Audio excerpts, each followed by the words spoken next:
We all have secrets, but some of them are so scandalous that we prefer to keep them hidden away, like a skeleton in the closet. The phrase, "a skeleton in the closet," dates back to 19th century England, but what does it really mean, and how did it come about? One theory links the idiom to medical schools of the time. Anatomists often kept real skeletons for study, but the legality and morality of how these skeletons were acquired were sometimes questionable.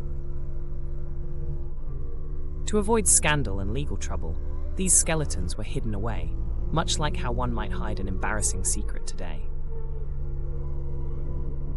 Another interpretation suggests that the phrase comes from the idea of respectable Victorian families hiding away any hint of impropriety, figurative skeletons in their closets.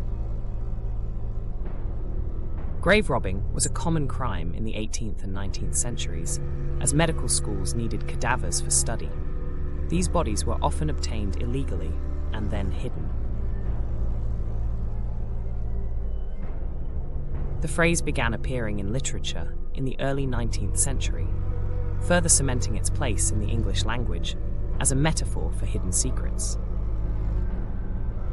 Today, a skeleton in the closet is used to describe a shameful or embarrassing secret one tries to keep hidden. But its origins remind us of the lengths people have always gone to keep their secrets safe. So next time you hear the phrase, "a skeleton in the closet," remember its intriguing origins and the timeless human desire to keep certain things under wraps.